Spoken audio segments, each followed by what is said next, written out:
The Orthodox Network presents the first clinical forum, working collaboratively to address clinical issues in the Orthodox Jewish communities. A multidisciplinary case presentation featuring Rabbi Gershon Schaffel, Rabbi Young Israel of Skokie, Rabbi Avrohom Moller, Superintendent of Education, Associated Talmud Torahs, Ed Reed, LCSW, Director of Clinical Training, Jewish Child and Family Services. Presented on Monday, May 8th, 2017, 9 a.m. to 11:30 a.m. at the Abe and Ida Cooper Center, 6639 North Kedzie Avenue, Chicago, Illinois. Good morning. My name is Marc Swatez, and I'm the Executive Director of the ARC.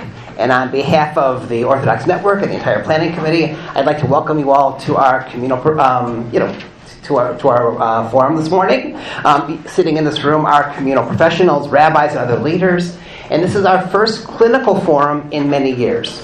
Our topic this morning is working collaboratively to address clinical issues in the Orthodox Jewish community. The Orthodox Network, who's sponsoring this morning's program, is a collaboration of Jewish agency social service providers who work together in partnership to improve services to the Orthodox Jewish community in Chicago. And I don't think we could find a more appropriate parsha for convening all of you together this morning, the one we just had last week, Kedoshim, mitzvot such as V'ahavta l'reacha kamocha, loving your neighbor as yourself, don't insult the deaf, and don't put a stumbling block before the blind, really form the moral basis for everything that we all do every day. The purpose of these forums is to raise awareness and understanding around some of the issues experienced by communal professionals as we serve the Orthodox community, individuals and families directly. Our previous topics, therefore, have ranged from poverty to technology, from gender identity to divorce, but they have generally been frontal presentations in nature, and this morning's forum is going to break from that model in a pretty significant way. Our three distinguished panelists each come from a different type of institution serving our community. One's from a synagogue, one's from a school system, and one's from a social service agency. We will begin with each of them sharing with us their approach to speaking with their constituents about clinical matters. And after these presentations, we're going to break into three groups based on the colored dot on our name tags. Each group will receive a brief case study. It's going to be a case study about the same family, but each group is going to approach that case study from a different perspective. One from a synagogue, one from a school, and one from a social service agency. After that, we'll reconvene and share our observations. One goal for this morning, is for us to walk away with a better appreciation of how the Orthodox community works together as a system to care for families in need. Specifically, we have three explicit goals. First is to gain a deeper understanding of the unique cultural and religious concerns of Orthodox Jewish individuals who present with clinical issues. Second is to develop knowledge about the significant role of rabbis in working with the Orthodox Jewish institutions. And third is to gain practical information about how to best support Orthodox Jewish individuals who may be experiencing mental health issues. A little bit of housekeeping before we start. So we had record pre-registration this morning, and I want to thank you all again for joining us. We're thrilled and honored that you made time for us today. Second, the food in the back is for everybody. Please partake. Third, there are, 2.5 CEUs available for this morning's forum. There's a table right outside with Esther, Yona, and Rachel. They're both there to make sure that happens for you. If you haven't taken care of that, please do. You also received, when you came in, evaluation forms. These are really, really important to us. We tend to pick our next topics and really evaluate what we've done based on these forms. They don't go into a black hole. So please fill them out when it's appropriate to do so. We'd really appreciate that. A few thank yous. First, we want to thank Laura Ollier and the staff here at the Abe and Ida Cooper Center for making this beautiful space available to us once again. Second of all, thank you to Ed Reed, to Nikki Skovansky, Deb Lockett, and Summer Grinder, and everyone, all from JCFS, who have helped in important ways to make this morning possible. Thanks to the members of the Orthodox Planning Committee and for all their efforts. And of course, our co-chairs are Rabbi David Rosenberg and Marilyn Siegel, and none of this would happen without their leadership and guidance. And of course, I want to thank in advance our three presenters who will be sharing their insights and experiences with us very briefly. The Cooper Center is a secure facility, so if you step out of the room for any reason, you may not be able to get back in. At the back by the computer there are, Jeff's holding them up as well, these pass cards. Please take a pass card. That'll make sure you can get back in. And please don't forget to return it when you come back in, because we'll get in a lot of trouble if you don't.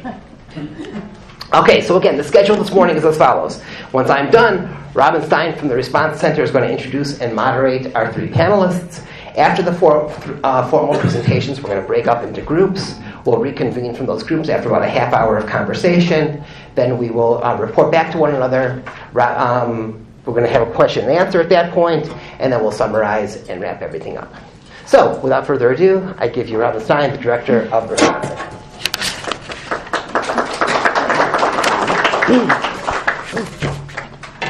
Well, good morning. So as Marc stated, I'm Robin Stein. I'm the Director of Response, which is an adolescent program of Jewish Child and Family Services, and I'll be your moderator for today. This morning I have the pleasure of introducing our esteemed panelists.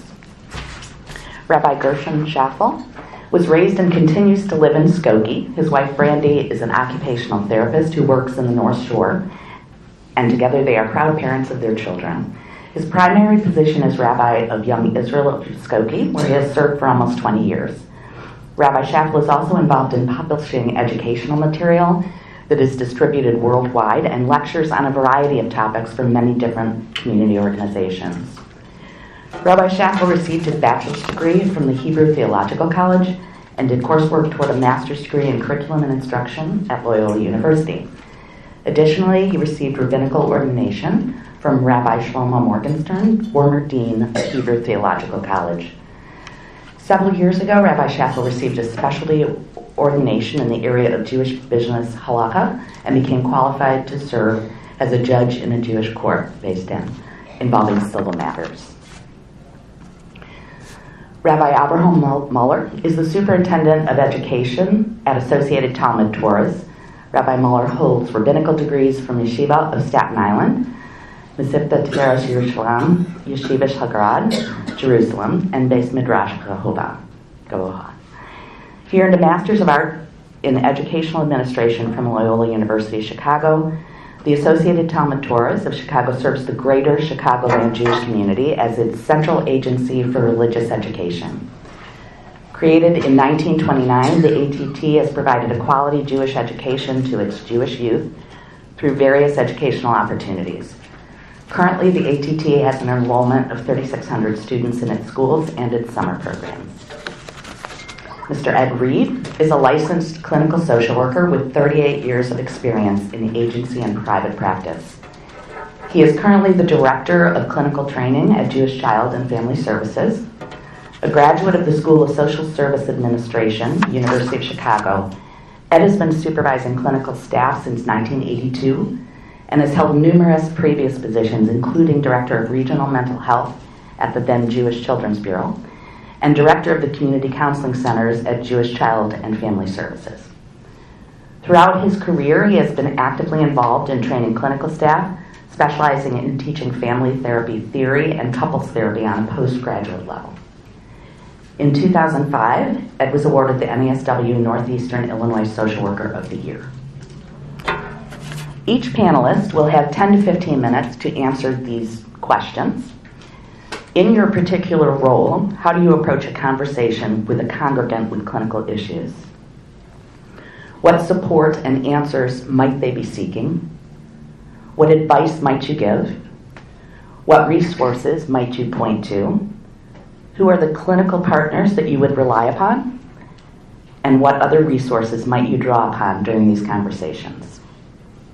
Rabbi Schaffel, if you would start us out.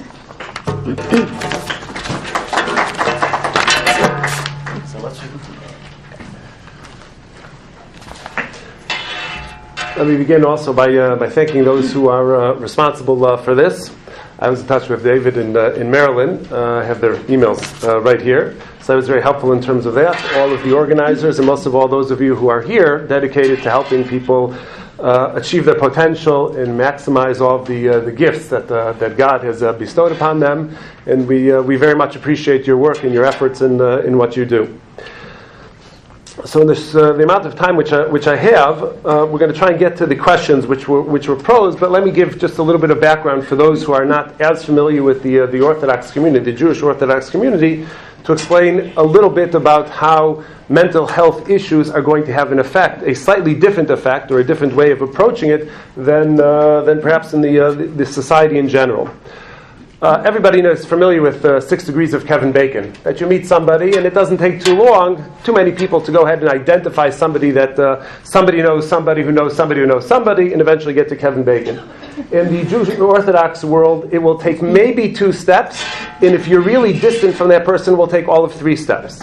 And it's something which is a phenomenal thing to experience. You could sit down in an airport, you could be in the middle of Europe, you just happen to have a connecting flight over there, see another person who also presents as Jewish Orthodox. There's nobody else to speak to, so the two of you start speaking together, and it will inevitably turn out that your best friends are best friends with each other.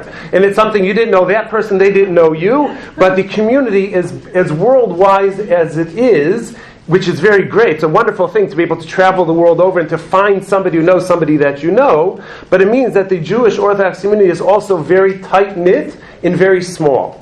Very small in the sense that what goes on in a family's existence, a family's reality, is something which is not difficult for anybody else to become aware of. And this is something which has a major factor as far as addressing and how mental health issues are going to be addressed. Take the very simple example, we'll put schools aside for Rabbi Moller, but just in terms of what a family is going to deal with, is one of the most important things that a family focuses on is who their children are going to marry. What's referred to as shidduchim is who's going to be set up with whom. Very often in the Jewish Orthodox community, the young couple don't necessarily meet in a bar, they're not going to meet at a theater, they may not even meet at school, because very often the schools are male schools versus in female schools. But what will happen is that the parents or family friend knows this boy, and some other people know this girl, and they'll say, hey, they have similar personalities, similar family backgrounds, let's go ahead and suggest that they should date specifically for the purpose of marriage. Before parents will necessarily say, yes, it's a great idea. He's interested in getting married, she's interested in getting married. It's a perfect match because they share interests with one another. Before they even get to that stage, they'll begin to research the family. And they'll want to know what's the family like, what's their background, what are their interests, where are they holding. And if a family has well-known mental health issues, that can be seen as a red mark to say, you know what, I'm going to pursue other areas, other directions as far as who my son, who my daughter is going to marry, because this is something which I don't think my child, or we're not ready to go ahead and address. And because of that stigma which it carries, it's not that it's good, it's just the reality. Because of the stigma which it carries, very often families want to be extremely private about addressing it. And sometimes it could be to such a degree that they want to make sure that nobody else knows, they'd rather ignore the problem. If they ignore the problem and it's never diagnosed and it's never addressed formally, we don't have to say that there is an issue. And as long as we don't have to say that there's an issue, then when the other family, begins to research my family, they'll never discuss who's on medication and who's been seeing a therapist for 5 years and what is going on, because we ignored it, seemingly out of existence. In that way, we've hid it, and then everybody in the family remains in their grade A rating as far as a shidduch, as far as prospects are concerned. And that's something that one has to be extremely mindful of, how bold it is for a family to address it, and how important it is to address it and to understand that this is something which is not easy, because what they're doing is they're putting themselves, their family, and sometimes their children, in terms of their future, what's seen, not necessarily that it's true, because God controls everything and He'll make sure that everything happens as it's supposed to, but it's seen as something which is very risky. And this is something that one has to be extremely mindful of, specifically because the community worldwide is so interconnected, almost everybody will know things about everybody else. And this is something, as a rabbi, congregants who come to me when they have an issue, and I'm not talking about how I will broach the topic with them if I think they need help, but when they come to me and they say, this is the issue which is going on, how could you help us, what resources are you familiar with? I'm aware right away that this is something which is extremely sensitive. Their privacy is extremely sensitive, and it has to be taken into account every step along the way as it happens. As a rabbi, just like mental health professionals have their mentors, have their teachers, rabbis have their mentors, and somebody who has decades more experience in dealing with these things is obviously going to be one of the first calls which I would make. Call up one of my teachers, one of my mentors. I'll say, I have a couple, I have a man, I have a woman. They're struggling with this issue. Who would you recommend? Who would you think that they should do? What exactly is going to be the best approach to help them get the most help and the best help that they can in order to be able to put themselves on a path back to mental health, so that whatever disruption they're experiencing, which led them to this point, they'll be able to hopefully get past that and be able to move on.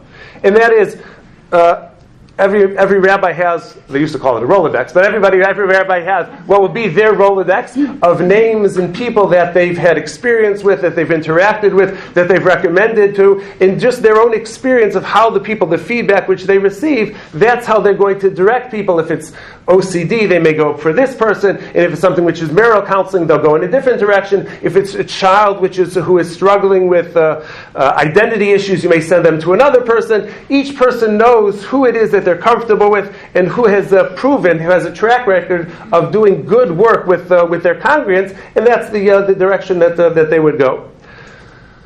Another thing which one has to be mindful of when dealing with Jewish Orthodox people, and this is we'll use OCD as an example, is that sometimes what happens is Jewish Orthodox people are very attentive to Jewish law.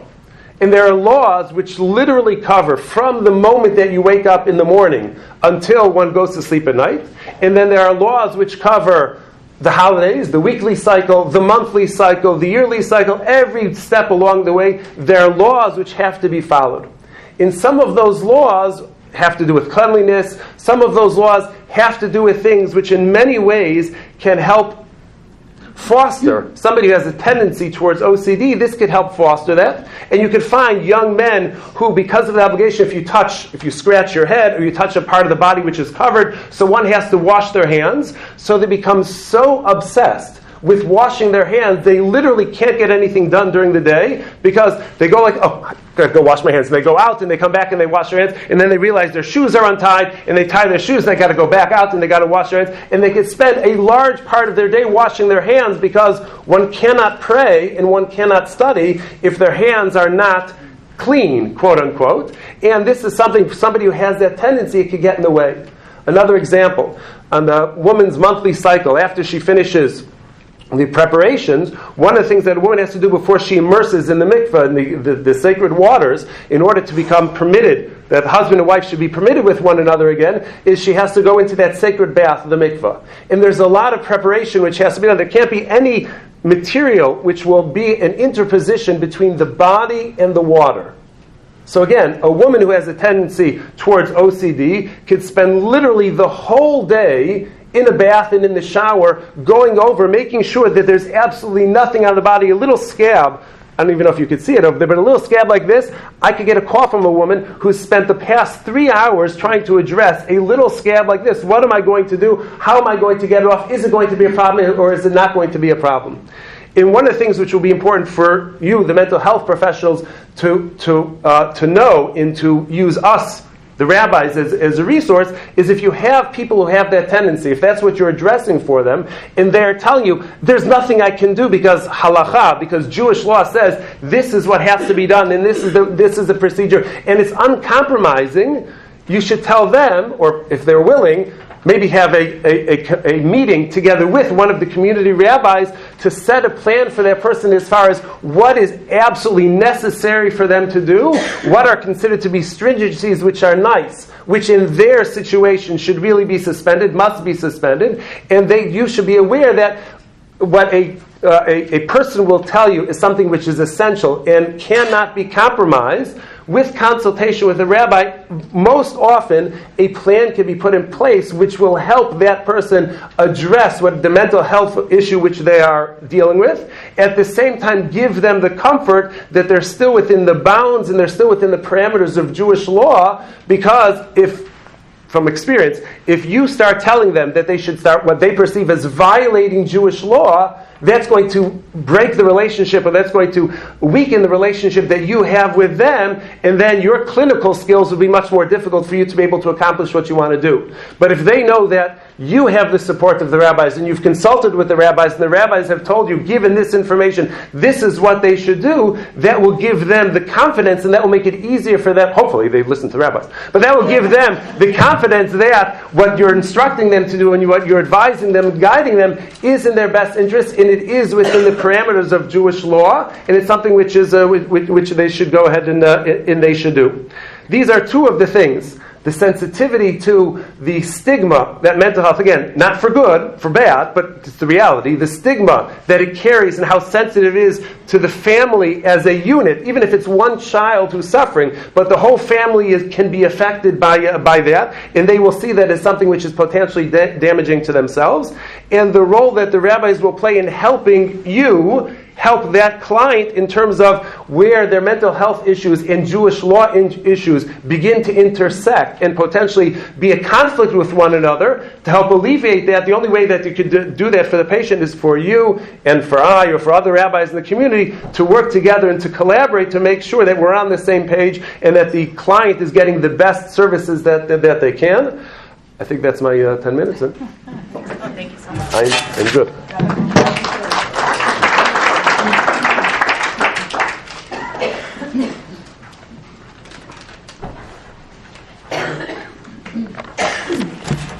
Hello, good morning. Nice to see familiar faces. And most of all, the mental health profession and professionals and resources we have in our community are very, very big partners in the efforts that we have to educate the children of our community. A couple of years ago, the JCFS team brought in a team of psychologists from Israel to work on resiliency. And I attended some of those workshops. And I remember that a comment was made there that schools are sort of the activation centers of the community. I think that really resonated with me. Schools, by definition, have to confront and have to deal with mental health issues, which often are not dealt with. So if the question is, how do we initiate a conversation with a family, with a student about a mental health issue, I think it's sort of a captive audience. We really have to, we need to have that conversation, and they need to have that conversation with us. So in terms of the difficulty to initiate or to begin a conversation, that's typically not the issue. The issue is really how to have a productive conversation, because often when schools are making a referral or beginning the discussion with a family about concerns, mental health concerns that we have with a student, that's a difficult conversation because it's not an invited conversation often. So in the case of a shul rabbi, if he's approached by a congregant and say, Rabbi, I need to speak to you, or we need to speak to you as a couple, or we have a concern with a child, there's an engaged audience in that conversation. In the case of schools, it's often an uninvited conversation, and that can make it a little more tricky. I like to think about schools as consumers of mental health services as an organization as well. And I think we consume mental health services at three levels. First of all, we need to identify mental health issues, which means that our staff, our in-house staff, our teachers, our administrators need to have some background and to know when a concern is a concern. Once we have identified, or we think we've identified a mental health issue, we need to refer it to the people who really know about mental health. And I always say the hallmark of a professional is to know where they have to get off. So, and we say this all the time, that educators should not try to be social workers, should not try to be psychologists, although we'll speak about boundaries a little more further down. And then, if indeed we do succeed in getting a family and a student to engage with mental health services, we need to support those efforts. We need to support them logistically. We have to make sure that the student's schedule works out. We need, most of all, typically, especially if the referral originated from the school, we need to make sure that we are collaborating with whoever's doing the intervention, and that they're really getting real-time information, and that whatever goals there are in that intervention are being pursued and being pursued effectively and efficiently. So I think at three levels, the schools need to be engaged with the mental health system. The truth is, in my current role, I'm an administrator, I'm a bureaucrat. So I sit in an office, and yes, I do get some calls from people who know me from my old days, my last life cycle. So people still do call me to ask me, if I still know somebody who's in the field and so on. But to be honest, I do a lot less of this today than I used to. My former role, when I worked as a school administrator, my focus was students. I was sort of like a dean of students, where my job was to assure the success of the individual students. So that really was one of my main duties, my main responsibilities, was to make sure that when we had concerns with students in terms of social, emotional, and behavioral issues, it was my job to be the case manager. So I had to make sure that the referral was made, that the communications that needed to be done were done. I needed to make sure that the information was there. And actually, Brina probably remembers, we worked with the the preschool staff in those years to make them better reporters. How do you really observe a child on the schoolyard, and how do you articulate the concerns you have, not in a judgmental way or not even in a diagnostic way, but to make sure that you're really giving information that will draw a picture that then the mental health professional can take and make the case that we need an intervention. We're forever warning teachers, don't tell parents that your child needs Ritalin or that I think your child has ADD or anything like that. Those are things that are big no-nos today. Always were. Okay, so now when we are engaged with a family or engaged with a student, what do we do? Where do we point them to? So often families, once they're accepting of the fact that they do need to get some form of intervention, and I'd like to make a distinction over here. Typically young families, parents who are raising their first children, may be a little more reluctant, but I don't think that's a firm and fast rule, to hear that there's a concern. Sometimes on the contrary, you have parents who call you up and say, my child got into a fight and came home so upset yesterday, do they need a social worker? At the same time,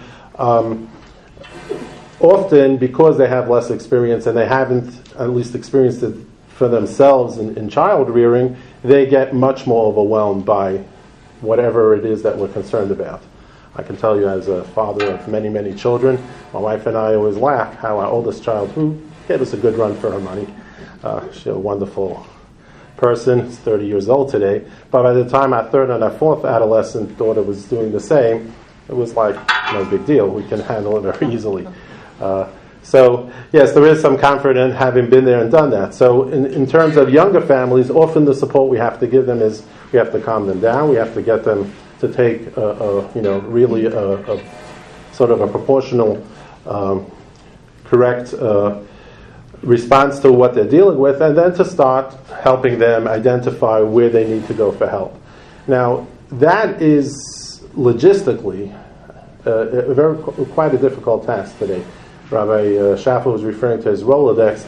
I've long given up on having a Rolodex for two reasons. First of all, there's a reality that families have to pay for mental health intervention, and it's not cheap, like all other medical costs. So we have families, and the landscape is very, very checkered. Every family is unique.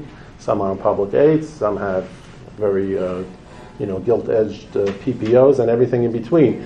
And we need to be able to send them to practitioners who can accept the financial arrangement that they can offer. In addition to that, there are many practitioners in the community that are sought after. Often their caseload is already full. They will no longer take any additional patients, and sometimes the wait is too long. And aside from that, there are all the different areas of specialization as the mental health profession develops more and more. We really do have people who specialize in particular age groups, particular issues, and so on. What I always try to do to encourage people is to be a little more broad-minded. Being that the Orthodox community, or at least certain segments of the Orthodox community, are very conservative, lowercase c, it's hard for them to sometimes consider, perhaps I'll go to a non-observant practitioner, or perhaps even a non-Jewish practitioner, well, that would be the best thing they can do. And we sometimes need to do a little coaching to help them understand that. There is also, in some parts of the Orthodox community, there is a general belief that mental health, especially psychology, is based on things that are the antithesis of Jewish belief. Freud is not really considered a very popular figure in Orthodoxy. And again, sometimes it's a matter of some education, where we have to tell people the way mental health is practiced today has very little to do with religion. If anything, it can utilize religion and leverage it to help people improve their lives, but at the same time, it should not stop a family from accessing what they need to do, but that's still sometimes a little bit of a struggle. Okay, aside from mental health resources, we really need to coordinate, as schools, we need to coordinate the mental health resources together with the educational resources. Actually, the ATT has been, in the last few years, very, very active in creating REACH, which is a organization within our organization to support the special needs of students. The focus has been on educational needs, but we all know that there's always the primary and the secondary presentation of issues. And it can be said on both sides. If a student is struggling with social skills, often there's a cognitive element to it, and educators can be helpful in that situation because we can really generalize social reasoning into other areas of reasoning. And therefore, the educators can really be helpful, especially if we help classroom teachers. Okay, when this child is struggling with executive functioning or struggling with negotiating an issue in the yard, this is how you can do it, and this is how you can help them understand it in the greater scope. And then on the other side, we often have mental health issues that encroach on educational issues. That, test-taking anxiety would be a classic example of that. If you can't manage your anxiety, it's very difficult to function as a student. So both sides of this, we do actually a fair amount of academic coaching, but we're very, very limited that it be just coaching, just be that. We do not do any forms of, actual psychological interventions. Who do we bring into the conversation? Now, I'm personally a very conservative person, and I'm forever trying to impress upon our schools the importance of boundaries. And I'm proud to say that I think our schools are quite boundary today. And that presents a conundrum because, as Rabbi Schaffel said in his opening remarks, we have a very enmeshed community. So I go shopping Thursday evening in Julasco. I can conduct a lot of business in the kosher aisle if I chose to do so. Of course, I choose not to. But that's an issue. That's really an issue. So we have to avoid, knowing too much, being too enmeshed, and engaging families at different levels. And a classic example of this dilemma would be, do we bring the family rabbi into the situation? So let's say a school made a referral to a family, and they're being very reluctant to accept that. And the child is really not doing well. Do we engage the family rabbi? We happen to know, and we usually do know, this family attends the synagogue. Do we bring them into the picture or not? That's a difficult judgment call because, as we often say to teachers and to parents, what's at home stays at home, or what's in school stays at school, because the child needs to have a place where they can go and feel safe, right? That my inability to do homework at home is not chasing me wherever I go. You sort of feel, families need that sense of privacy and respect as well. At the same time, sometimes a rabbi can be extremely helpful in moving the family to where they need to be. The best situation is when the family brings the rabbi to the school, which we've had that, and then we can work together and make it work. So that can present the dilemma, and it is, I think, a judgment call, and we really need to know when should we go into that. When should we go into that mode and try to involve the rabbi? In terms of the mental health professional and resources that we engage, we are, of course, in the reactively, we make lots of referrals. The school system makes a lot of referrals to private practitioners, to this agency, and so on. We also are doing a lot more proactive work. So we have Safer Schools, which does safety education for children and training for teachers. We do social skills groups, which we're trying to finish a project now to make an adapted second step program for our schools, which teaches social skills. But there are efforts in the community to sort of head off at least some of the lower level mental health issues, life skill training, and so on. And I think that's an area where the schools can continue to grow as time goes on.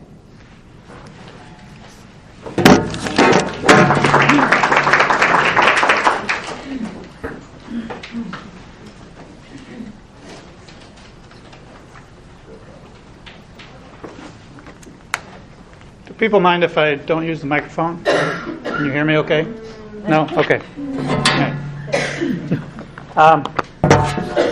Thank you very much for the invitation, David, Marc, Robin.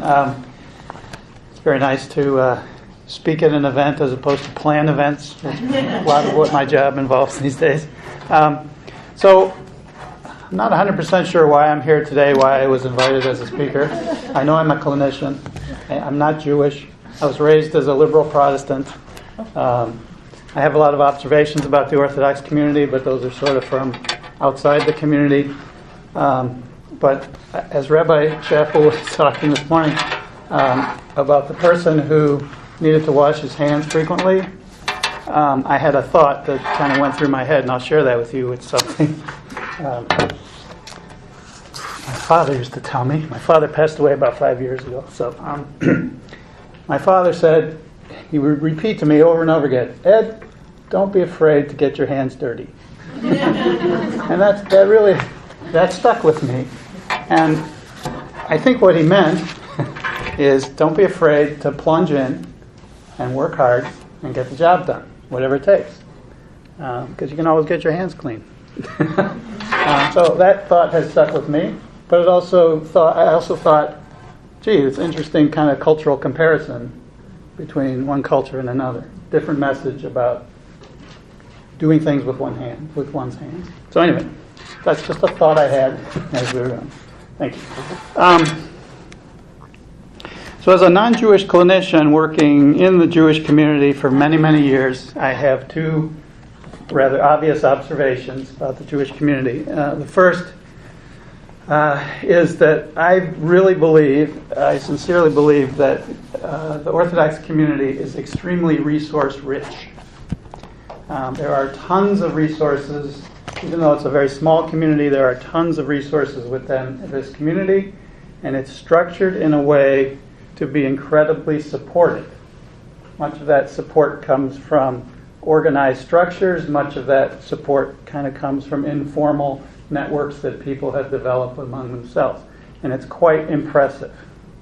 So when we talk about collaboration, it's really kind of easy to talk about in this community because there's so much collaboration that goes on. Second rather obvious observation is that many families that present themselves to clinicians are very, very large.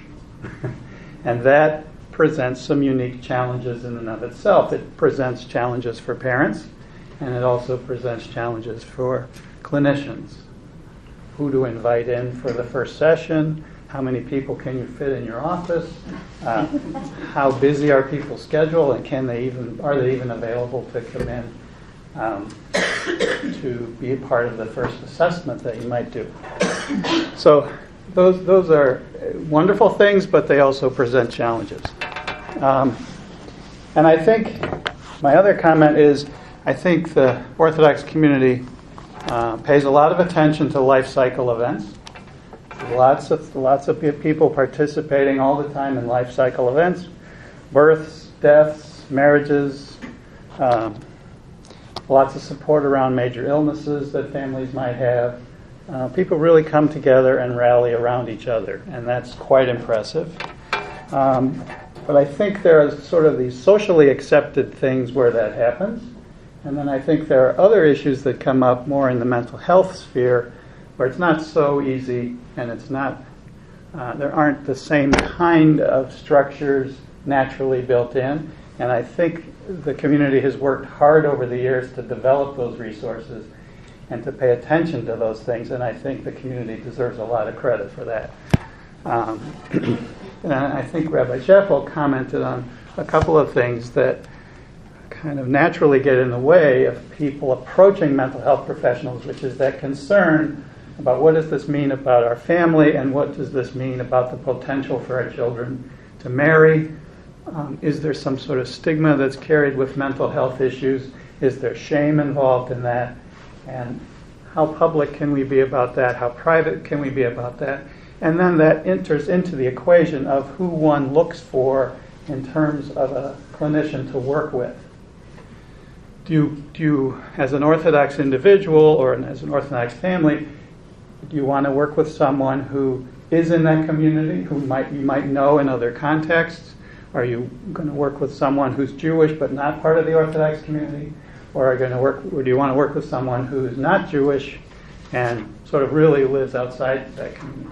And people make all those different choices, often for very good reasons. And I think we're always, at least at the agency, we're trying to be very respectful of what people are looking for when they're looking for a particular therapist.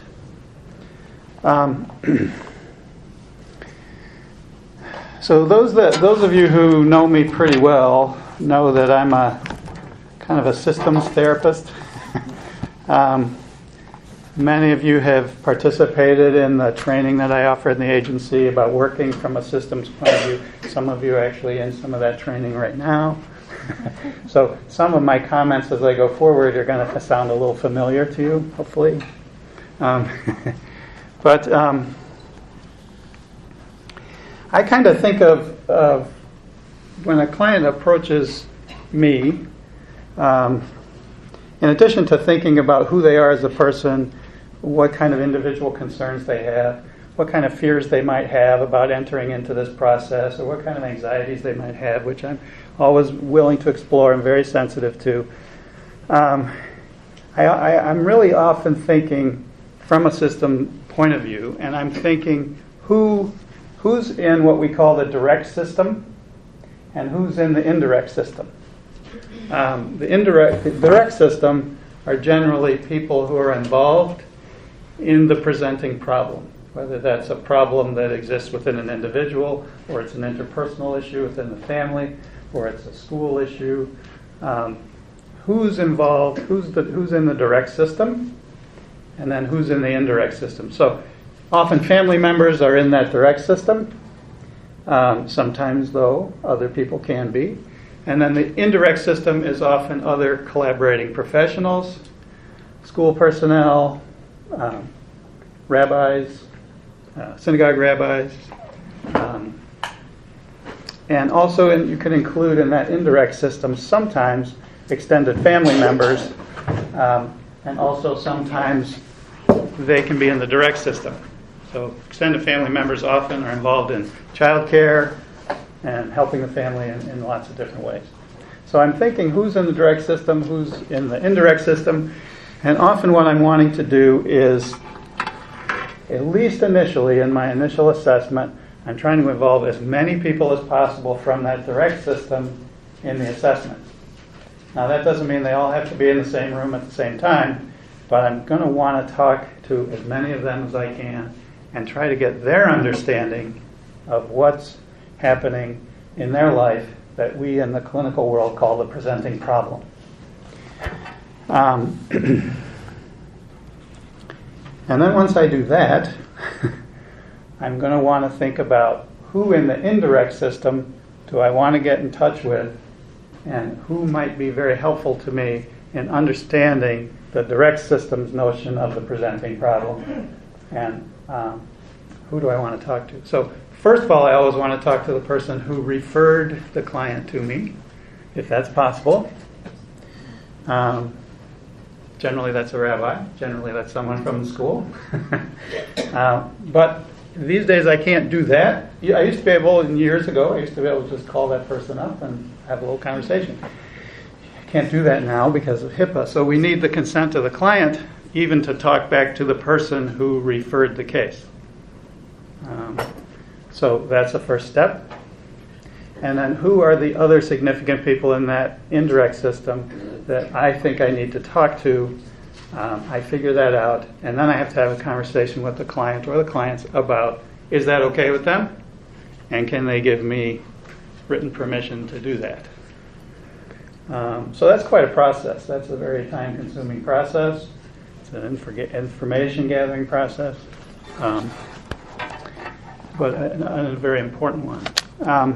So I'm always kind of keeping the focus on the presenting problem. I'm always thinking about why is this family not solving this problem on their own? What have they tried in the past? What's not working?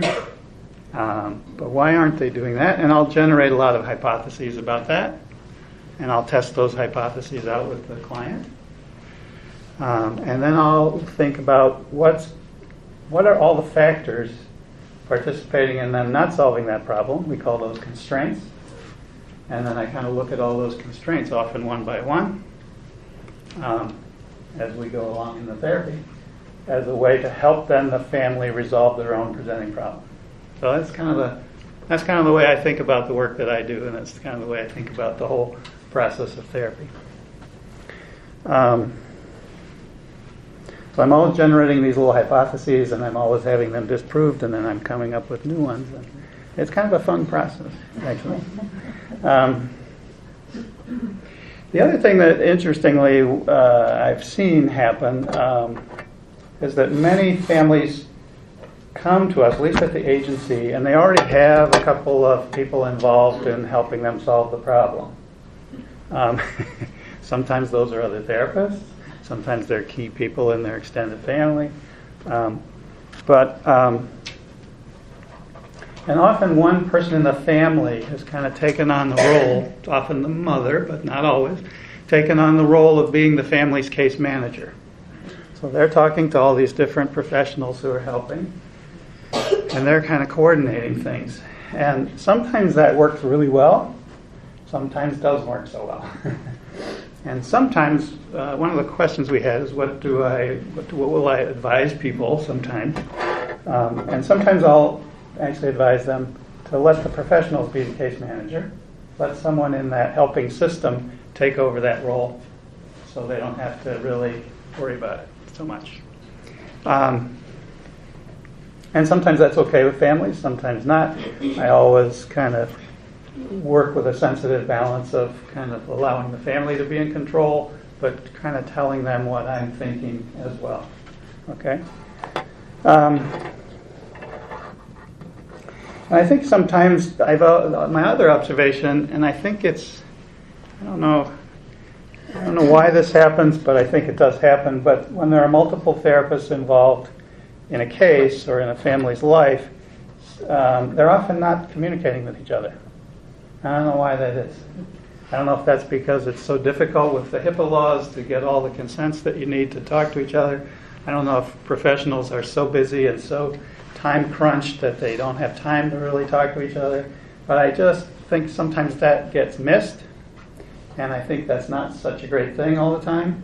But that I've actually heard about families or observed or talked to and consulted with people where there's 3 or 4 therapists involved with a family and none of them know about each other. They aren't talking to each other, and they're all sort of working on their little understanding of what the problem is, and it might be quite different. So my personal belief is the work is best when all of that can be coordinated, when all those therapists can talk to each other, when the therapist can talk to the school personnel, the therapist can talk to the rabbi. It all seems to go a little better. And we understand then the whole situation as a whole rather than just little parts of a whole. Okay. And then if we are successful in collaborating, which many times we are, I think we have to watch out for certain things. I think when multiple therapists are involved in a case, there's a tendency for the professionals to start to act out the issues of the family, kind of among themselves. We call that the parallel process. And there's an interesting other thing that happens is the therapist sometimes kind of gets triangulated in the system, and that's an effort on the family's part to stabilize their situation, to stabilize their anxiety, to kind of spread their anxiety throughout the community. And among all the helping professionals, we all take that in, and then we start playing out the dynamics. And so we can help stabilize the family, but we can also get stuck in the same place sometimes the family is. And then that's the value in talking with everyone, and then even talking with someone who's not directly involved in the family, a consultant, a supervisor, who can help you kind of get unstuck. Because that's kind of how this work is. We get in there and we help the families, we get our hands dirty, and then we get stuck, and then we have to back out, and we have to get some perspective. So I think that part of the art of collaboration, the importance of collaboration, And I wish there was actually more of it happening on a regular basis than I currently observe. So I think that's it for now.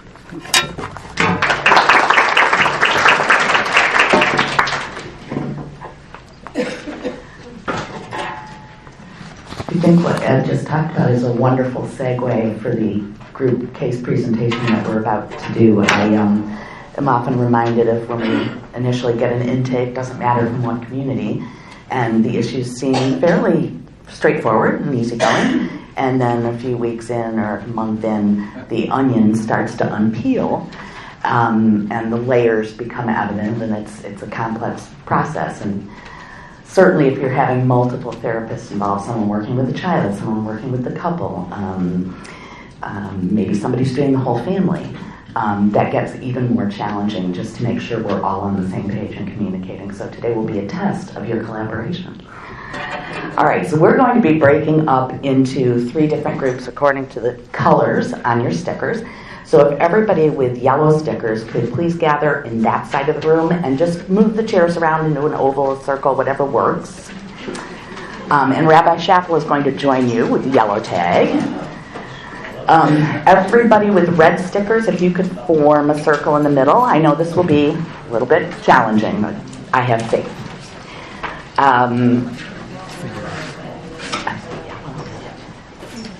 Yellow stickers, yes. Red stickers in the center, and Rabbi Moller will join you, yes.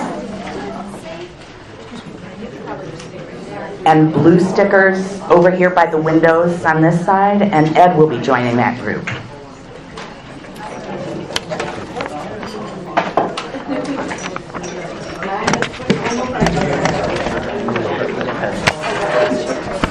Shut the recorder or Where's? Oh, there you go.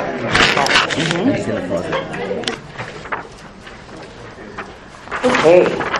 Well, I think the first thing that I should disclose to you is that though each group had a little vignette, this is all the same family, and it kind of Tricky. Yeah, kind of tricky. It kind of really displays some of the things our panelists were talking about each kind of person involved in the case may get different sides to the story, different pieces, depending on their role. And so you do have in front of you the entire case broken down into its presentation to the congregational rabbi, the educated professional educator, and the clinician. And I will just do a quick verbal overview here so that you can get the drift. So Mrs. Cohen, a congregant, this is to the congregational rabbi, called and shared concerns she has about conflict between she and her husband. She and her husband have 6 children, ages 18, 16, 14, 12, 7, and 2. And her husband has been verbally and emotionally abusive toward her. She also stated that her family of origin was abusive and that she has no relationships with her extended family. She is socially isolated and struggles with employment and finances, as her husband has a poor employment history and is currently unemployed. Despite the current situation and the fact that they had recently contemplated divorcing, her husband wants her to have another child. She's called me, her rabbi, for input and advice. She stated that she worries about being judged by others and that her community will not accept her, particularly since she stopped covering her hair. For the educational professional, Mrs. Cohen asked to meet with me about her 14-year-old son. She told me he is experiencing anxiety related to attending school, has frequent complaints about stomach aches, and often refuses to attend. She then relayed that there's currently a great deal of tension in the home and a lot of conflict about where the 14-year-old boy should go to school next year. Mom says he has poor social skills and difficulty with organization. He attended an Orthodox Jewish day school for kindergarten and then first grade, and then went to public school. Her husband wanted him to be in an Orthodox school, and so he returned to day school in 6th grade. Mrs. Cohen has frequently struggled with his son about putting on his tzitzis. Mrs. C stated that she and her husband have religious differences, and that she doesn't have a good relationship with her 2 older sons because she feels they are more religious than she, and that they would judge her. And lastly, the piece that's presented to the clinician. Mrs. Cohen contacted JCFS because both Rabbi Schaffel and Rabbi Moller thought she might need additional support. Mrs. C shared the following information during our intake. She and her husband have 6 children, ages 18, 16, 14, 12, 7, and 2. Despite having recently discussed divorcing due to a high level of relationship conflict, her husband wants her to have another child. She's quite worried about her 14-year-old son, who seems to be experiencing anxiety and schoolwork usual. The son does not want to go away to yeshiva, but his father feels that going out of town to a more religious yeshiva would be best for him. Mom feels the son is too immature to go away. She also expressed concern that her son will become more observant like his father and older brothers, and she will become estranged from him, as she doesn't have a good relationship with her 2 oldest boys because of their differences in religious observance. The son has expressed his anxiety about wanting to please both parents and feeling in the middle. She also describes stress related to financial challenges and that her husband has a poor employment history and is currently unemployed. Mrs. Cohen stated that her husband also has poor organizational skills and undiagnosed ADHD. She described having a good relationship with both of her daughters, aged 7 and 2. Her 7-year-old has diabetes and has difficulty controlling her insulin levels. She is frequently taken to the hospital to evaluate and regulate her blood and sugar levels. All right, let's see. If group, who's over here, yellow? Did you have a facilitator that would like to share your notes? I'll come to you and you can use the mic.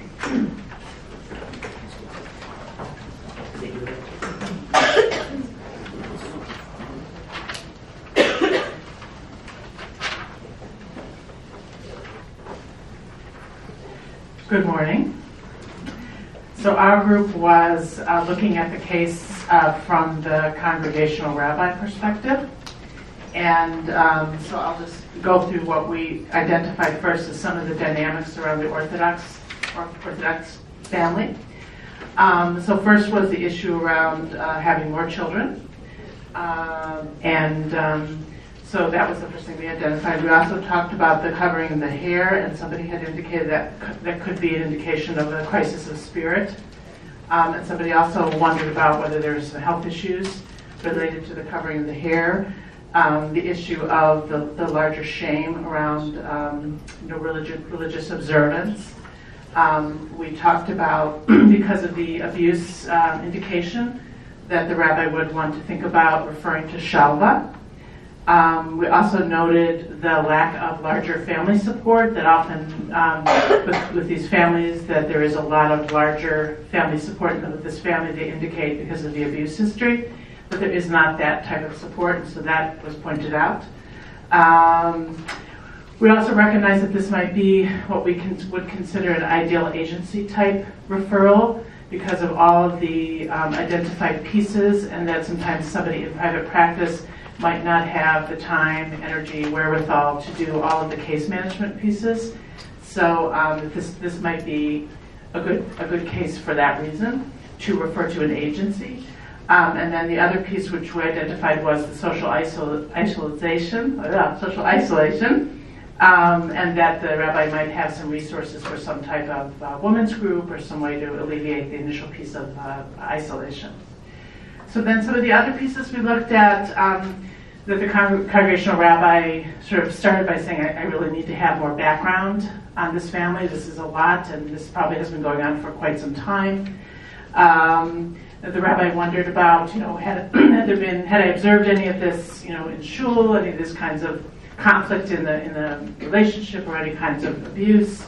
Wondered about the children, how are the children impacted by the verbal and emotional abuse.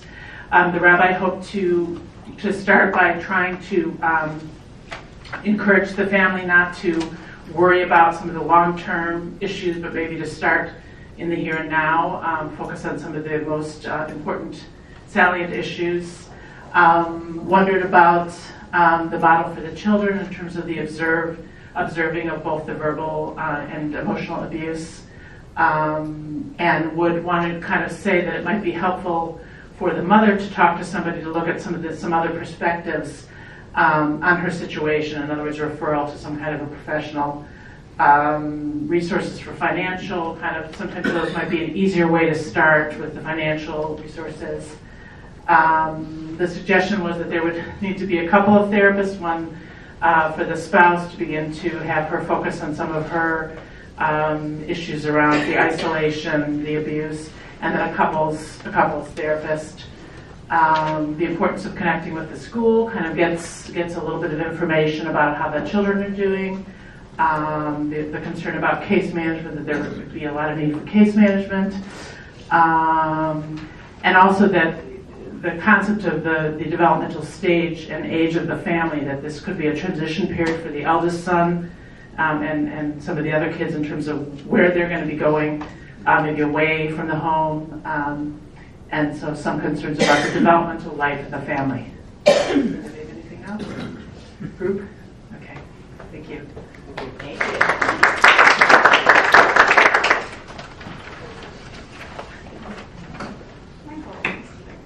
Okay, so we were the red group and presented to as the educational professional.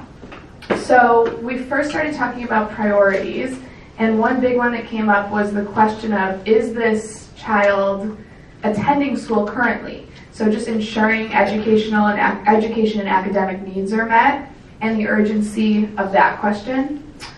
We talked about resources. We don't know a lot about the financial resources of this family based on the information we were given. There was a question of the diagnosis. So was this child ever evaluated?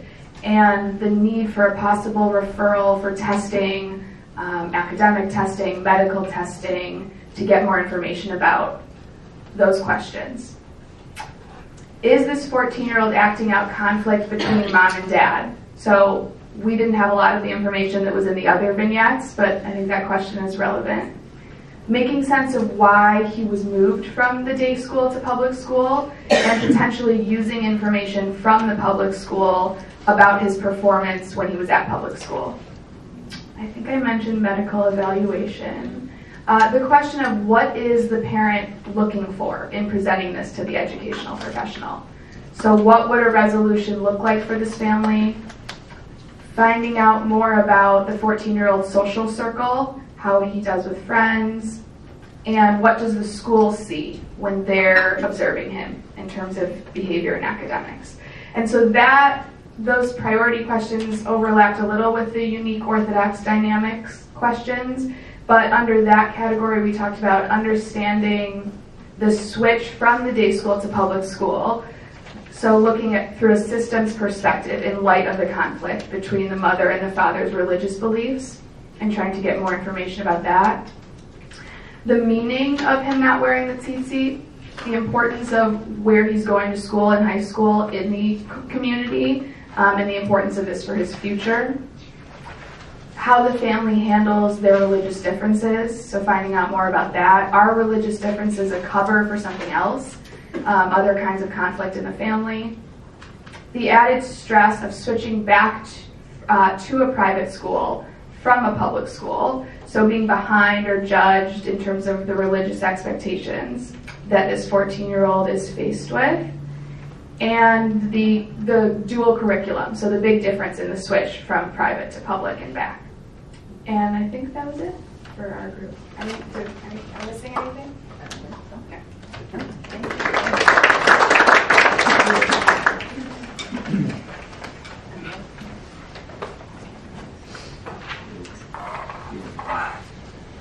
I apologize about my tiny handwriting. So we had the information presented to the mental health provider. So we were kind of just talking about what kind of support Mrs. Cohen was looking for, wondering what kind of pressure was on the 14-year-old, what he's carrying as sort of the identified client. The 7-year-old and her health issues as the barometer for the family's conflict and issues. We noticed that the intake was all from Mrs. Cohen's perspective, so wondering about how engaged Mr. Cohen was. The conflict about the level of observance in the family. I felt like we needed more information about that. Mr. Cohen's desire for another child without the financial resources to support another child. wondered more about who really is the identified client, and we talked about that in terms of where to start. Would it make sense to start with the parents, to start with just Mrs. Cohen, start with the 14-year-old? And then with that, wondered really what is the immediate issue? What's the most pressing issue? Was it the 14-year-old, the desire for another child and her reluctance, the mom's fear about the loss of relationship with the 14-year-old?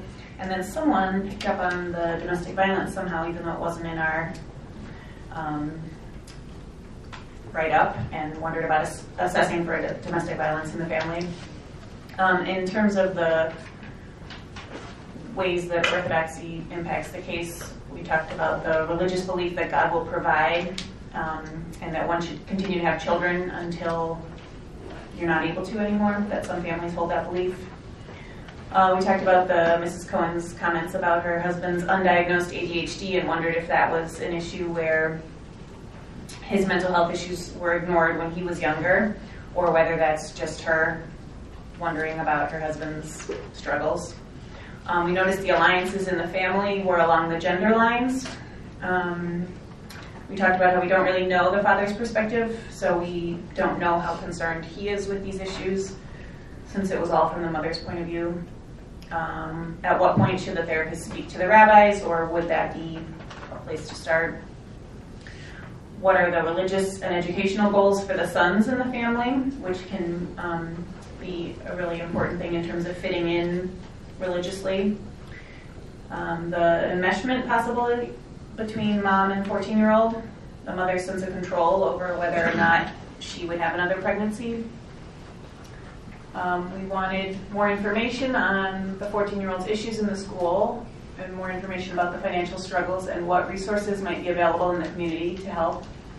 We would want to know more about any prior mental health services, and what other marital issues might be going on since they've been married for over 18 years. Why is the conflict coming up now? We talked about the critical role of the rabbi due to the religious issues at hand, and then we also talked about the need for connection possibly with the 7-year-old's doctor, since it seems like the diabetes isn't being well managed. Great.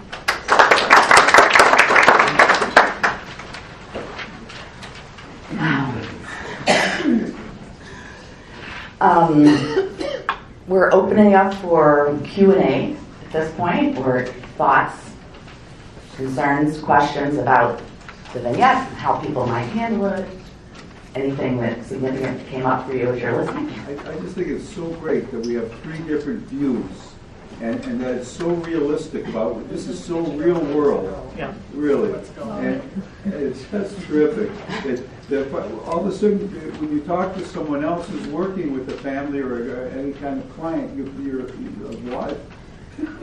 You find out so much more, and it really does highlight the need to coordinate as much as one can. It's really very clever. Mm-hmm. Yeah, just in the presented to the congregational rabbi, worried about her community accept her because she has stopped covering her hair. So my question would be, would that be picked up by someone who she came to for clinical help? It was assuming that's a true statement, completely, so she would show up without her hair covered. So someone sensitive to certain dynamics within the Orthodox community would pick up on that right away. Someone without those sensitivities might not be able to pick up on that and how to navigate that. Great question. And do people want to answer? Do we have an answer? I mean, I do think that's why. Yeah, a comment. So I might be one of those people who doesn't pick up on that. And if I did, my dilemma as a therapist would be how to raise that issue with the client. Would I just pose it as an observation?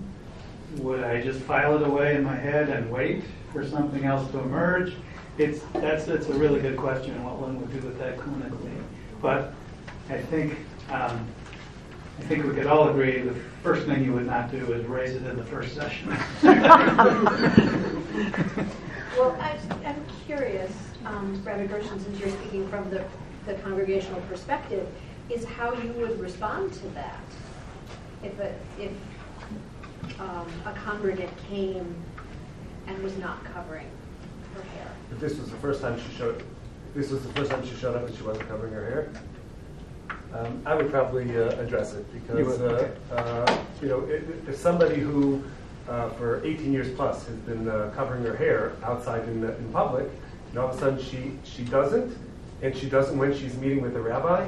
She's, as we talked about in our group, she's communicating something very strong without saying it, but she's communicating something very strong, and I assume it's intended for me to observe, take note, and to wonder about. So when in the conversation, I may bring it up. That depends on how the conversation, sort of unfolds. But it's something, it could be that you may not get to it in the first conversation, but it's definitely something which, will have been noted in my head highlighted in my head very strongly that she's communicating something strongly. This is directed for Ed. Given what the group or whoever that is, what the information that was shared and what you shared about systems approach, what would be, as a therapist, what would be your priorities as a therapist with this family? Would you try to bring everyone together? Would you try to bring some people together? Would you feel that they're not ready for that yet? Can you address that? Certainly can. It's a really good question, and it's a very difficult question. And unfortunately, in these kinds of examples, this is a wonderful example. Whoever put this case together, you did a fantastic job. But we're only going with the words on the page. We're not going with what the client is telling us and what we can ask and what we can observe in person. So I think this case presents a particular dilemma in terms of where you start. And I think probably it was designed that way, my guess. First of all, it's not clear what the presenting problem is or what the actual problem the client who's coming in, which is a mom, wants to work on. Does she want to work on issues about her marriage and what's happening there? Does she want to talk about, does she want to get out of this relationship altogether and think about divorce? Is she contemplating divorce? Is her main concern about her 14-year-old son, who's possibly about to go off to yeshiva? So the question is, what is the presenting problem? And then the other question is, who to involve in the interviews initially to do your assessment. And that's the really tricky one because of this whole reference to abuse. So if there was no reference to abuse and we knew that this couple was having a difference of opinion about where to send their son to yeshiva or whether to send him out of town or not, it would be clear you'd want to try and involve both the father and the mother and possibly the son and the siblings and to just get everybody's opinion about what's happening and what are the ideas in the family about why is this such a dilemma. Because there are these references that sort of filter through each, I'm not sure they're in all of the vignettes, but in our vignette there was a reference to high conflict, and I think I was the one in the group who said, well, what do we mean by that? And if it's that high conflict, I think you have to do some exploration for, does this conflict ever get violent? Is this a situation where there's domestic violence? Is there a possibility that there's abuse here? So I think there'd have to be some exploration very early on with mom. What's actually happening in your marriage? Are you being hurt? Do you feel safe? How long has this been going on? And then there might be, as you're part of your assessment, you might actually involve the experts in the Orthodox community, Schaffel, who could also help with an assessment about that. So you might do that if you're really strongly suspecting abuse and you're getting those questions answered that it's looking like it might be. You might want to stick with mom for a while first before involving other people. So just assess that piece of it. And that may not be why she's coming in. That could be a tricky one. So you might have a delicate balance between keeping her involved in coming in and exploring this issue, which she may or may not want to talk about. So that's my complicated answer to your question. And a lot of it's depending on what evidence you're getting from mom as you start to ask those questions about how safe does she feel. Some other hands. Just a quick comment on the hair covering in case there are people in the room who aren't familiar with the variety of ways people cover their hair and what it would mean. If someone is already covering their hair and everybody knows they cover their hair, then it's a totally different issue with them as far as stopping to cover, because that certainly speaks volumes.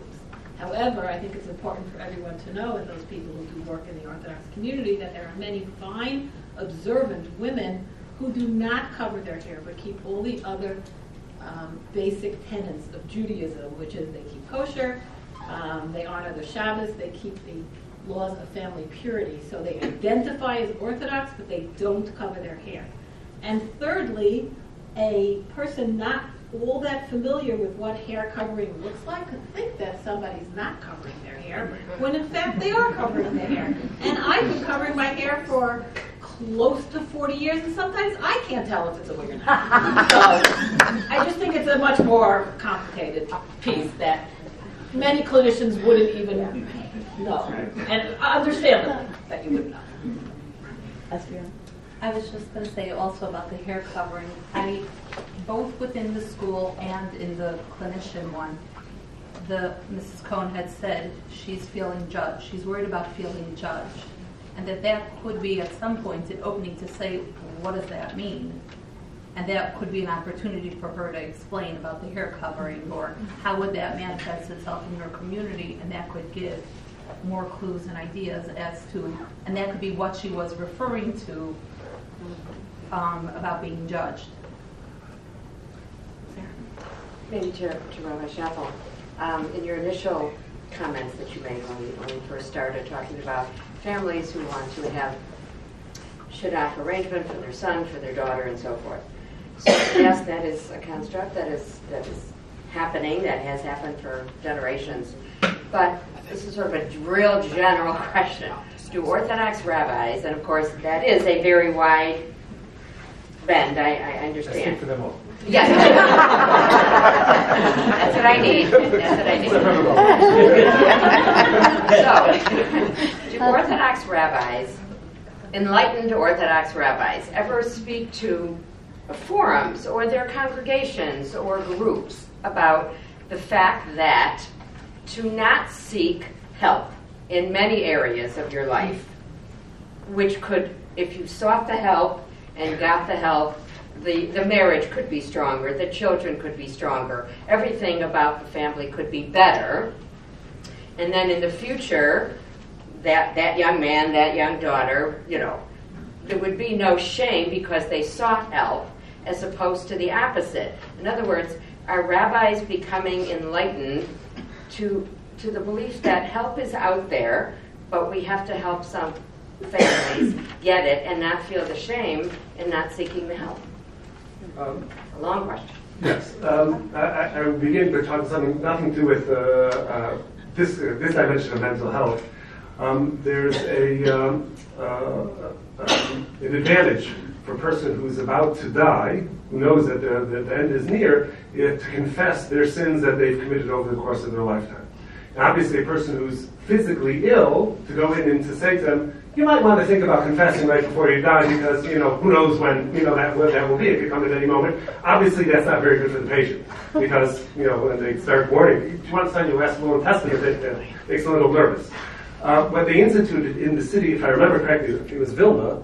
They instituted over there that if a person was bedridden for 3 days, standard practice was the members of what's called the Kedzie, the people who are in charge of that thing, they would come in, they say, standard procedure is anybody who's in bed for 3 days confesses their sins.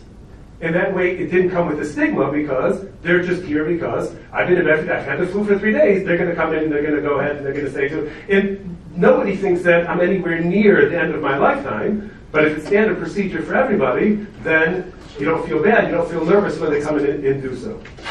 So what I think has been attempted to has been done, let's say in the example of young couples who get married and in their first year they're experiencing all sorts of difficulty, many people have spent long, long hours trying to strategize how to figure out a system where all of them will be in touch with some sort of therapist, some sort of mentor at the very outset, so that it shouldn't carry any sort of stigma that if we're going to this improve your marriage seminar, it must be because we have a bad marriage.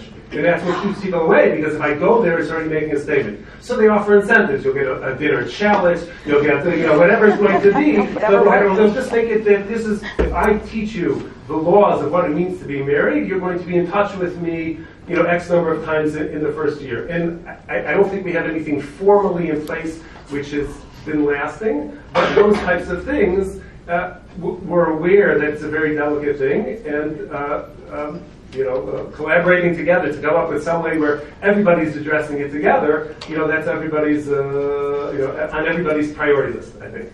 So it makes our lives, as a congregational rabbi, I speak for all of them, it makes our lives easier. If their lives are running smoothly, then I have more time to do things, to study and to do other things which, I may want to do on my own, see my own children. That'll be a wonderful thing. They enjoy that. Rabbi Moller, did you have something? Yeah, I just want to respond. I'm stepping out on a limb because it's not not really my profession, but there definitely is a trend in the Orthodox community, and most specifically in the most right-wing part of the community, to discuss mental health. Of course, when we do it in a very tentative way, so it starts with the mass media, actually. There's a very, very popular family magazine, probably has a circulation of about 750,000 already, called Mishpacha, and every single weekly edition has at least one story featuring, a family struggling with mental health and accessing mental health intervention. So that's sort of the beginning of a conversation. And there are people who are protesting, that's a very sensitive topic, we shouldn't talk about it, certainly not, on the pages of a magazine, on a popular magazine. But at the same time, I think that's a very, very good place to go. I will say in general, training of rabbis today, there's much more pastoral training. The local rabbinic organizations, such as the Chicago Rabbinical Council and so on, definitely conduct sessions for rabbis to discuss how to handle, how to help families deal with mental illness and so on. So it's definitely very, very much in our minds, and it is a challenge to get families to look at it the right way. One of the things I said to families that wanted to listen to me is that being that Judaism, it's really founded on the principle of free will. Free will for a person who has struggling with mental illness today is to access what God has put in the world today. We have so much better medication. We have therapy that we never had before. So your free will is not to, just get better and you won't have to deal with your depression and have more faith in God and you won't be so sad. No, your free will is to make the right choices, which is to access what God has put out there for you. So we definitely can do it. It's a process. But I think it's underway. I wouldn't even say it's just starting. I think it's underway. One issue that came up was, I don't know if it came up in all three of these scenarios, but she said that she felt pressure having another baby while her marriage was in very significant conflict. So I thought this is a good topic to kind of address in terms of the rabbinic input and the mental health input. So I'm just kind of opening that up. I think people are looking at you. I just quote one of the rabbis who's very, very involved in fertility issues. And, fertility issues for religious couples, for Orthodox couples, presents a whole set of challenges. And he once quipped, he said, I don't know why so many couples come to me about how to have children. I don't know why I don't have so many couples coming to me to ask me when they should stop having children. So I think the rabbinic community is very, very aware of this issue. There is still a culture which does admire, and if you're really upstanding family, you have as many children as you can have, which is a basic biblical principle of being prolific. But given all sorts of more nuanced understandings, it definitely requires a lot of rabbinic consultation and so on. Very subtle. And maybe you discuss how we could work with one another around issues like this that do come up very frequently. So, from my observation, what happens is, I'm always reminded, whenever I talk about this, I'm reminded of the commercial which used to be on the radio, speaking to myself, is that by the time you realize you're losing your hair, you've already lost 40%. So, what can happen sometimes with young couples is, before they actually start going to school, where they're actually in the formal school system, so if they having 1, 2, 3 children under the age of 4 or under the age of 5, which is not such a, I mean, it may sound, it's crazy, but in our circles, it doesn't sound like such a crazy thing, but the challenges which can arise once they're in school, and then you have a whole different set of dynamics which are at work in terms of finances, in terms of homework, in terms of all of those things. So by the time you realize what struggles your children have, and 2 or 3 of them are already in school, you find yourself all the way behind the ball, all the way deep into the mire, and not knowing how you're going to get yourself out at that point, because it's so you all of a sudden you're overwhelmed, very very quickly, and it's something which again the Rabbanim are they're sensitive, they're aware of these issues. It's why when a question like that comes up, they'll make a point of sitting down with the couple and finding out as much as they can about the dynamics of the couple, what their finances are they both professionals, somebody stays home with the kids, all of the different factors which will play a role as far as these things are concerned. As much as we emphasize the importance of having children, I think at this point everybody knows that birth control is an option, and it's something most people know, and it's something which sometimes people just take it into their own hands. They just Google it and they find out that it's okay, so they just go ahead and they do it on their own without consultation, which is not necessarily a good thing. But I think people are aware, and I think rabbis to a large degree, again from experience, many of the questions which I receive that relate to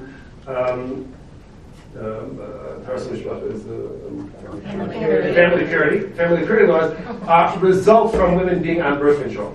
That's probably the majority of the questions result from that. So there is a very large percentage of women who are having birth control. Should they have started earlier? In between, should they space it better? That's something for the couple and the rabbi to figure out amongst themselves. There's a clinical aspect to your question too. I want to address that. So I think the issue about having another child in a particular family is also linked to the talk and the tension about a possible divorce. So I think you have to look at those clinically. You have to look at those 2 issues together in this case. And I think there's 2 things. One thing we can say about divorce in general is that it's very common for families there are common times in the developmental cycle of a family when divorce is more possible. 2 of those times are when in the very early stages of a marriage, when a couple is becoming a family and they can't quite make that adjustment, and often within 2 or 3 years of a birth of a child, there's a divorce. On the other end of the spectrum, there's another time when divorce is very common in families, and that's as the children are leaving the nest. And in this case, you have 2 children who've sort of left the nest, a third one is about to, so naturally this topic of do we get divorced because we have these differences, and then the other natural question is, well, let's have another child. So that'll keep us together. So I think all of that is connected in this family from a clinical perspective. Lynn? I just want to add that I think it's always, I believe that, please correct me if I'm wrong, that it's always okay as clinicians to encourage the family involved to ask a shaila, to ask a question of the rabbi. That's a legit thing to say to people that are struggling with this issue, that I don't have to tell them what they should do, but it's okay to ask a question. And it's encouraged to ask the question. And I just want to add to that, at the, if I could, at the 2 years ago there was a Nefesh conference here in Chicago, and Rabbi First was one of the rabbis that were asked some important questions from clinicians, and this came up, and he said, I wish that more couples would come to me and ask this question. Mm-hmm. I was just going to say. And definitely, I agree with Lynn, which is I am not shy to bring it up to couples or individuals at all. And I think that's really important. You can tell any and client, to collaborate with the rabbi is very helpful. you can tell any client that they should ask the rabbi, and this will absolutely not be the first time that they've received that question, maybe that hour. But it's not the first time that they received that question, and they should not feel that if they're asking the rabbi that if the rabbi is going to see that as something negative about them. It's just a question which comes up, and it's no stigma from our. Yeah. So I feel like the three of you kind of touched upon this in the midst of your discussion at the beginning, and then I think it's really prevalent potentially in this case is the sort of double-edged sword of what kind of practitioner would be best for this family in terms of we have lots of religious issues, so maybe you'd want someone who's culturally sensitive to the Jewish stuff, but then she's afraid to be judged, so maybe you want someone outside the community. And there was a lot of discussion at the beginning, you mentioned about the 2 degrees of separation. So I just need to say, like, HIPAA. Does HIPAA exist in this community? Like, you talked about boundaries, like you don't want to do a lot of business in Jewel, but I mean, I know, like, as a chaplain, like I have to have some boundaries and privacy with people when they share things with me, and certain things obviously can't be kept private when it's issues of safety or, you know, so I just need to raise that and sort of ask about that balance, and any of you could address that, because I just feel like privacy hasn't really been explicitly brought up in terms of all of your, you know, we have a clinician who obviously is held probably to a degree of HIPAA, but a school professional, a congregational rabbi, and then like the cultural, you know, landscape. I just think privacy is, with issues like this, are so crucial, you know, so I feel like I need more information about how that's navigated. Do any of the clinicians practicing in the community want to speak? Give that away.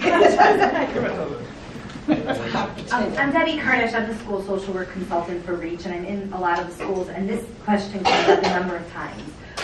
What we often do is they need a release to speak to the rabbi. It's done with release and consent, and in emergencies, well, we've had like emergency questions, which are not about birth control usually. We do, though actually, I often say most Orthodox families at some point in the relationship will utilize birth control. Please call Rabbi Schaffel. And Rabbi Moller said I'm not allowed to put it in the water because it's a federal offense to drug people without their knowledge. But I had asked that in Lexapro. But we do sign releases. And we do. There is a.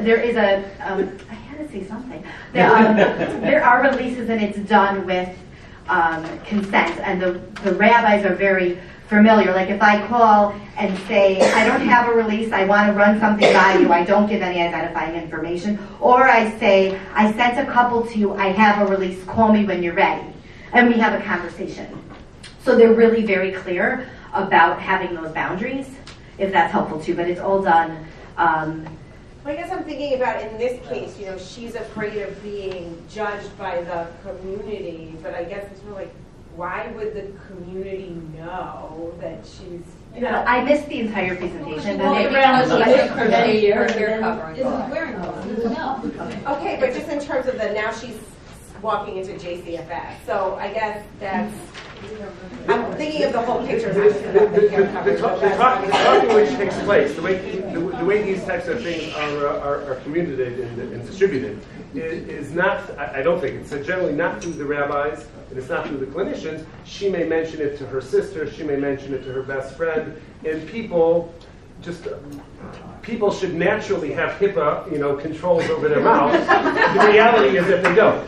So I told the group that I often don't even tell my wife what people are telling me privately. She doesn't know. Congregants assume that she knows, but she often doesn't know what's going on because I don't tell anybody anything about anybody. but it's not me who's sharing this information, it's the neighbor, it's this one, it's that one. Somebody saw, they were driving by this place where they know that so-and-so has an office where they see patients, and what were they going in there for? Everything else is, is something else. So they must have been going in there, they just happened to know this, and then, they... Sure. I just being a clinician in the community, you have to work hard on having appropriate boundaries.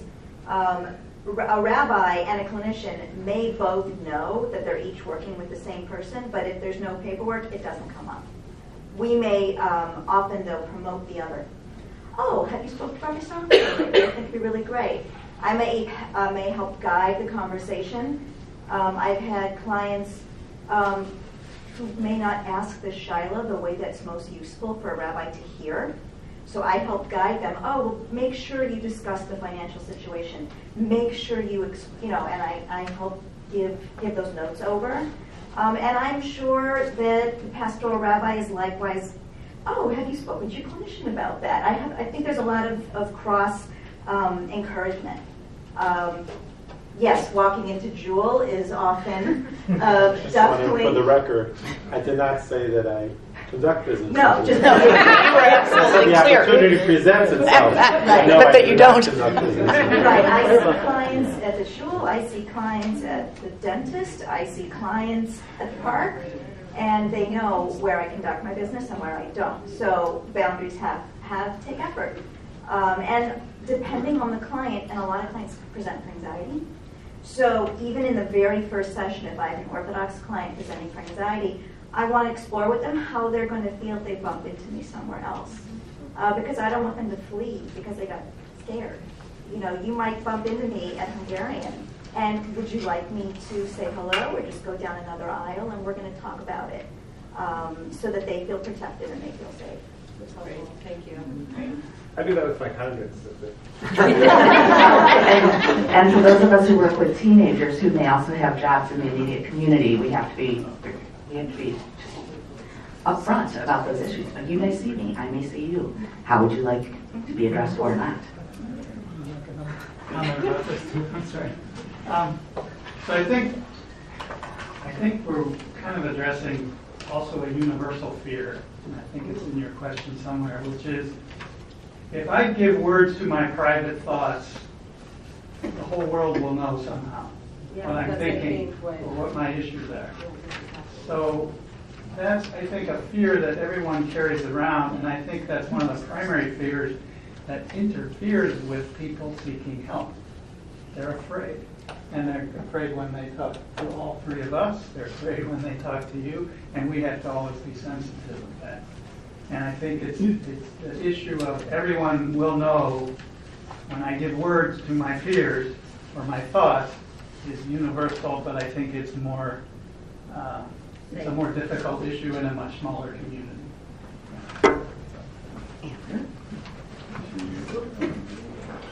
So I'm a clinician who's not part of the community, but I work with a lot of clients who are. And I am walking out of this session thinking that I need to do more to reach out to their rabbis in certain cases. We talk a lot about spiritual issues in counseling, and I often suggest they speak with their rabbis. But now I think I really need to do more. What stopped me in the past is feeling like that was a boundary that I shouldn't cross. But I'm feeling like maybe I should. So I could use some tips on how to bring that issue up and how to suggest it, and in a way that keeps boundaries in place, if that makes sense.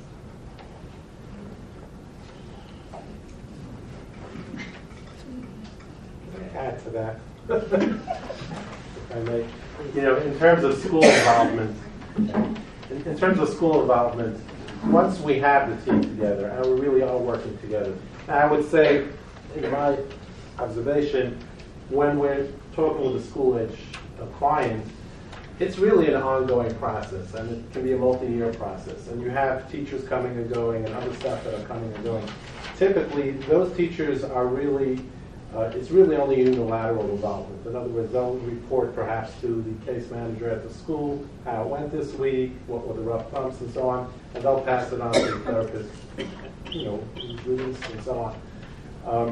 because the case manager, first of all, can carry it from classroom to classroom and from year to year.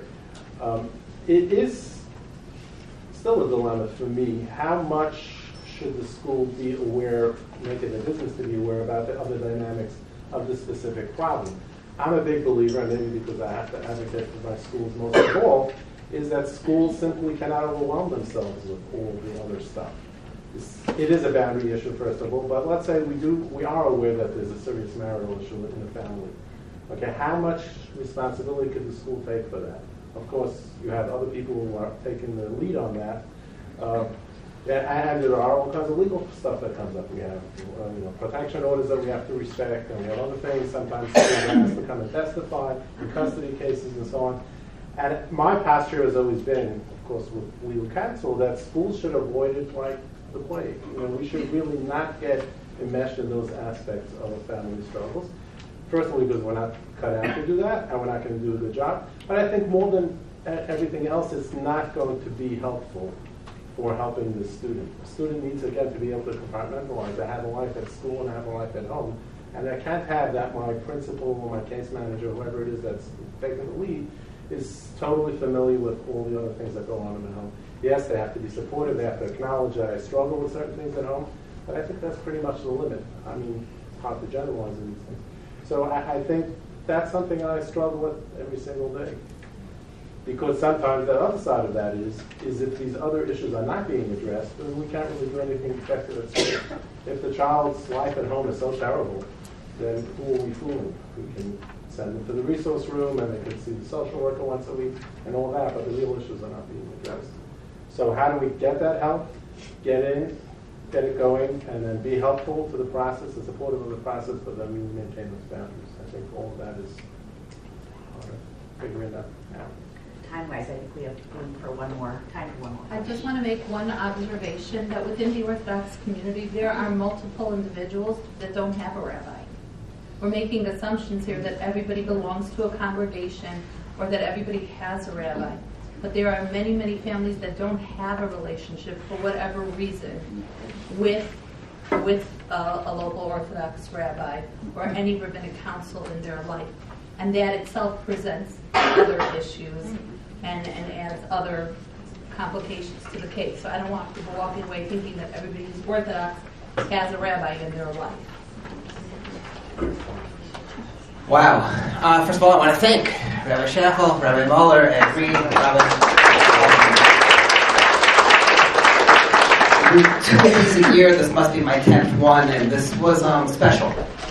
Very, very special, so thank you. I was given the job of trying to unpack this by way of concluding remarks, which actually, here's what I'm taking away. First of all, when we talk about the unique challenges of the Orthodox community, that's real. There really are unique challenges in the Orthodox community. Confidentiality and stigma is true for every community, but it just seems to be redoubled in a community the size of the Orthodox community where the networks are so close and so tight and the stakes are so high. Second thing is how incredibly sophisticated the Orthodox community is. And I think that maybe breaks some stereotypes. We tend to think about, old world and not really using the modern tools, but as Rabbi Schaffel and Rabbi Moller both spoke, I think they were using the same terms that we read in any textbook at any college campus today. And to hear those words being used to describe situations in a very clinical, very professional way really does, I think, shed some important light on what's going on within the community. The third is that there's a tremendous richness of resources in the Orthodox community. And to a certain extent, you're lucky to be a part of that community because you have both the formal and informal networks within the community, which are very strong and powerful, and then you also have the tools of the non-Orthodox community that you can draw on. Next, I think, is the critical importance of collaboration. I think that was spelled out loud and clear this morning about how important it is that people approach these things from different roles, with different goals, with different approaches, but nevertheless, everyone has the same goal, which is the final point that I'd like to make, which is, we all want healthy individuals, healthy families, and healthy communities, and only by working together can we really achieve that. So thank you again to all of you, and to Rabbi Schaffel and Rabbi Moller. Just by way of summary, I just wanted to remind you, please fill out that evaluation form. It's really, really important to us. I think there's a place on there for future topics of future forums, so please let us know, because we're always looking to figure out what we want to talk about next. If you have one of those little white cards because you took a little break, be sure to leave that here in the room with you. And finally, thank you again. We have this room for another half hour if anyone wants to stick around and schmooze. We would welcome that. Coffee's here. No one's kicking you out. But thank you and have a good week.